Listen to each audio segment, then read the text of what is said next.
బండికి నెంబర్ ఏది? బండికి నెంబర్ ఏది? మీరు ఈ బండి మీద వచ్చారమ్మా? ఏమవుతారు మీరు? మీ అబ్బాయా? ఏ గుడికి వెళ్ళారమ్మా? ఆంజనేయ గుడికి వెళ్ళారు. ఓకే రైట్, సంతోషం. ఓకే, నెంబర్ బోర్డు లేకుండా తిరుగుతున్నాడు అబ్బాయి, పర్వాలేదా? అవసరం లేదంటారా? ఎందుకమ్మా ఇంత పవర్ బైక్ ఇప్పుడు ఈ కుర్రోడికి అవసరమే ఉంది? ఏం చదువుతున్నాడు అబ్బాయి?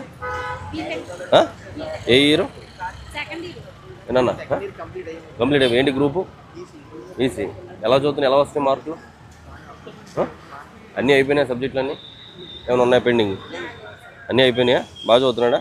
బాగా చదివే కుర్రోడిని ఈ బైక్ వల్ల కుర్రోడు ఎంత అయింది బండిది? ఎంత అయింది? 1,30,000. మీరేం చేస్తారమ్మా? ఫాదర్ ఏం చేస్తారు? ఫాదర్ ఏం చేస్తారు?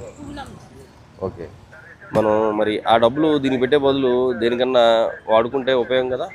మీ అమ్మగారికి మంచిగా ఆ 1,30,000 రూపాయలతో నువ్వు 30,000కి సెకండ్ హ్యాండ్ బైక్ తీసుకుని ఆ 1,00,000 రూపాయలతోటి మంచిగా ఆవిడకి ఏదైనా ఒక గోల్డ్ చైన్, నీకేమో మంచి బండి ఇచ్చి తిప్పుతున్నారు, ఆవిడేమో రోల్డ్ గోల్డ్ వేసి తిరుగుతున్నారు ఆవిడ. అవునా? అవునమ్మా. నీ ఆనందం కోసం నీకేమో 1,00,000 రూపాయలు, 1,30,000 రూపాయల బైక్ సెకండ్ హ్యాండ్లో 1,30,000, ఆవిడేమో రోల్డ్ గోల్డ్ వేసుకుని నీ ఆనందం కోసం తిప్పుతున్నారు. కానీ ఇది ఆనందం అనుకుంటాం కానమ్మా, ఇలాంటి అంటే కంపెనీయే బ్యాన్ చేసేసి ఇక్కడ అంటారేమో, వాళ్ళు ఏముంది కనిపెడతారు. బట్ మనం ఎంతవరకు అవసరం అంతవరకే తీసుకోవాలా. ఇలాంటి బైకులు ఎక్కిన కానీ నుంచి ఏమవుద్దంటే ఓవర్గా స్పీడ్ వెళ్ళాలనిపిస్తుంది, ఏదో ఒక తప్పు చేయాలనిపిస్తుంది, ఏదో ఒకటి వికృతి చేష్టలు చేయాలనిపిస్తుంది. మంచిగా చదివే కుర్రోళ్ళు కూడా చెడ్డగా అయిపోవడానికి అవకాశం ఉంటుంది. ఈ కుర్రోడికి లేకపోయినా ఇంకో కుర్రోడు ఎవడో తయారవుతాడు. కనీసం మీ అమ్మగారిని ఇక్కడ ప్రశాంతంగా కూర్చోబెట్టుకోవడానికి అవకాశం ఉంది ఈ బండి మీద ఉందా? ఎందుకే మరి? పోనీ ఈ బండితో నీకు ఎడ్యుకేషన్లో నీకేమన్నా యూస్ఫుల్గా ఉందా? దీనివల్ల నాకు మార్కులు బాగా వస్తున్నాయి అని ఏమైనా ఉందా? వస్తాయా? పోతాయి ఇంకా. ఎందుకంటే ఈ బండి ఉన్నా కాబట్టి మనం పిచ్చి తిరుగులు తిరగాలనిపిస్తూ ఉంటుంది. ఇది కరెక్ట్ కాదమ్మా, కరెక్ట్ కాదు. మీరు ఎంతో కష్టపడుతున్నారు, మీ వారు కష్టపడుతున్నారు. మీ కష్టాన్ని ఈ బండి మీద పోసేసి ఈ బండి మీద ఈ కుర్రోడిని తిప్పి రేపు పొద్దున ఆ అబ్బాయి లైఫ్ రిస్క్ వస్తుంది.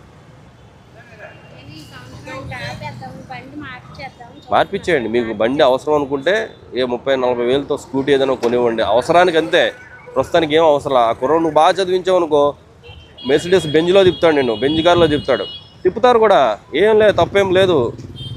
స్తోమతతో సంబంధం లేదు, కష్టపడి చదివిస్తే చాలు.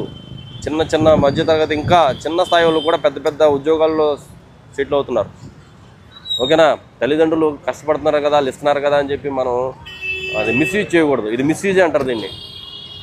ఆవిడ ఎంత కష్టపడుతుందో చిన్న స్థాయిలో, ఆవిడ మెడలో రోడ్డు గోల్డ్ వేసుకుని తిరుగుతూ ఉన్నారు, నువ్వేమో మంచి కాస్ట్లీ బైక్ వేసుకుని తిరుగుతూ ఉన్నావు. ఇది అవసరమా నీకు? ఏమా అవసరం కాదు. ఎందుకు చూసావు? ఈ బండి ఎక్కిన కాబట్టి నీ హెయిర్ స్టైల్ మారిపోయింది, నీ గడ్డం స్టైల్ మారిపోయింది, అన్నీ మారిపోతాయి. నీ మైండ్ కూడా మారలేదని నేను అనుకోవట్లేదు, నీ మైండ్ కూడా మారిపోయి ఉండొచ్చు. కనీసం ఇదన్నా మారిస్తే, మన వేషధారణ కూడా మారితే చదువు మీద వస్తుంది. నువ్వు చదివి బాగా సెటిల్ అయితే ఇది కాదు, ఇంకా నువ్వు మంచి తీసుకోవచ్చు. మీ అమ్మగారిని పక్క సీట్లో కూర్చోబెట్టుకుని అలా తిరగవచ్చు నువ్వు. ఇప్పుడు చెప్పు, నెంబర్ సంగతి ఏంటి?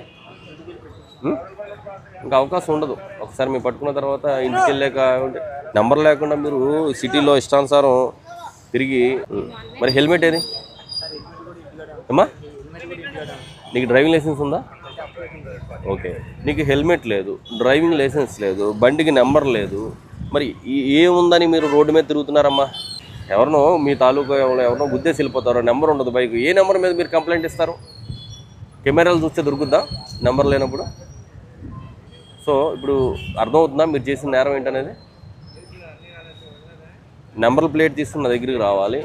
ఓకే, ఇప్పుడు అప్పటి వరకు బండి నా దగ్గరే ఉంటుంది. నీకు ఎల్ఆర్ ఉంటే ఎల్ఆర్ తీసుకుని నా దగ్గరికి రావాలి. నీకు హెల్మెట్ ఉంటే హెల్మెట్ కూడా తీసుకుని నా దగ్గరికి రావాలి. అప్పుడు బండిని పంపిస్తాను. అమ్మగారిని ఈ లోపు ఆటో ఎక్కించి జాగ్రత్త ఇంటికి పంపించి దింపేసి రా నువ్వు.